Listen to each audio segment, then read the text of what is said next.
14 years. I started off on a temporary agency contract in the call centre 14 years ago, and I've worked in various departments around Welsh Water since then. I spent the last 7 years managing the open water retailer for Welsh Water. So those were for business customers who were eligible for competition in Wales. And in January this year, I took over as customer services manager in retail services. Okay. Hi everyone, I'm Leah Marie Evans and I'm the customer experience manager within retail. I've worked at Welsh Water since 2006 and my career started as a contact centre advisor within the billing call centre. During this time I had my daughter Gracie, and pursuing my career wasn't at the forefront of my mind just then, but when Gracie started to go to nursery, my mindset changed and I considered where my career was heading. Where did I see myself in 5-10 years time? What did I want to achieve? And what am I capable of? So I took an opportunity to work in our complaints team where I stayed for a few years. I absolutely loved that role and the various new colleagues I got to interact with, and took some great pleasure in working to earn the trust of our customers back after something hadn't gone quite right. I was then inspired by our MD to explore a leadership role at Welsh Water. I knew I wanted to learn all aspects of leadership and coach and support others to perform at their full potential and be the very best version of themselves. And from that moment on, everything changed. I've had several leadership roles over the past few years and learned so much from every single one of them. I've worked with lots of great people, all of which has led me to where I am today.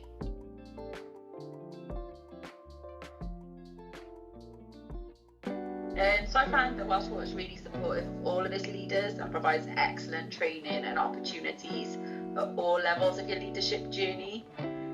For me, working as a female leader in Welsh Water is great. There's lots of support and opportunities that's available to me, both internally and through external agencies such as Chwarae Teg. There's also a lot of inspirational women to inspire us in leadership roles in Welsh Water, and I've been really fortunate to work for some great female leaders. They've always had time and been willing to share their knowledge and experience, and they provided me with lots of encouragement and mentoring, which has personally for me spurred me on to get to where I am today.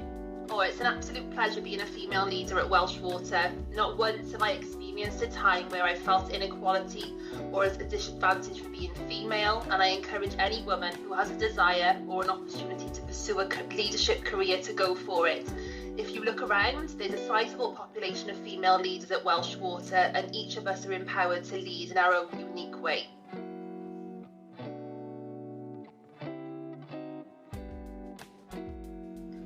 I think it's that the path isn't always straight, and sometimes it can be a bit of a zigzag, but those zigzags are there for a reason.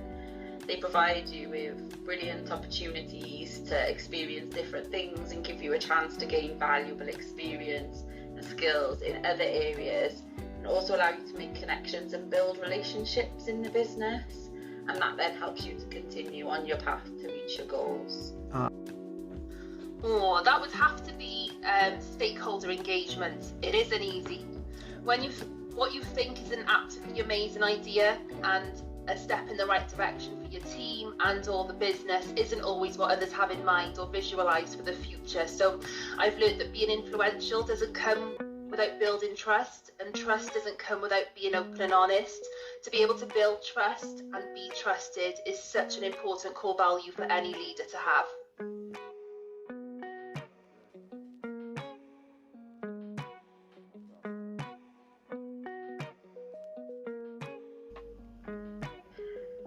I would choose a major company. I think the media spotlight and the intrusiveness into your personal life that would come with being Prime Minister is definitely not something that I would be comfortable in. Oh wow, what a question that is. Let's go for Prime Minister. Go big or go home. If you're going to be that type of a leader, let's lead everybody.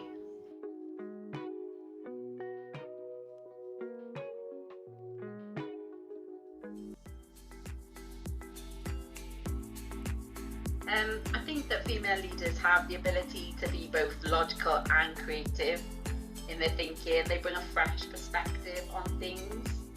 I think they're empathetic with the ability to communicates effectively, which allows them to build relationships and gain trust. I think they've got the ability to see all perspectives and they can put themselves in different shoes, be that colleagues or customers, and that gives them the ability to solve problems. I think they're very good at juggling multiple challenges effectively whilst still managing to strike that good work-life balance. Well, anyone can be a successful female leader. I mean, we have so many amazing qualities, don't we? We love to talk, so collaboration is easy. We're strong, we're resilient, and great at showing empathy. We're independent, we're smart, we can inspire others. We have excellent emotional intelligence, and what can I say? We're fantastic at being persuasive, which enables us to get the job done. How long have you got? Because I could go on. The list really is limitless.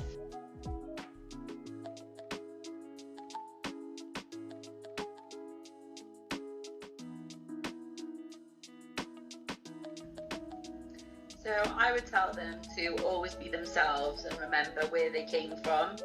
I say to them not to let setbacks hold them back and to learn from it and take feedback on board and just carry on. To form their own opinions and push themselves outside of their comfort zones. And I'd also say to make time away from work to do something that they really enjoy, which allows them to make sure that they have that correct way of relaxing and striking that good work-life balance. Okay, you have to have passion. If you're not passionate about leading and believe in what you're setting out to achieve, then your team and your colleagues will find it difficult to believe and be inspired by you. It can be easy though to fall into a place where you're comparing yourself to others, which can knock your confidence and make you hesitant to put yourself forward. But there isn't one way or a right way to be a female leader. My advice is to be unique, be confident, be you, and most importantly, back yourself, because if you don't back yourself, nobody else will. Ask for feedback. It's a great way to know how you're doing, and with that, remember to embrace every misjudgment, as there will be plenty, and turn them into an opportunity to learn. This will help you grow into the leader you visualize yourself to be. And when you do become a female leader, because it's not a case of if, it's a case of when, it's important to be authentic. A great way to ensure you're doing this is to create and frequently read your leadership manifesto.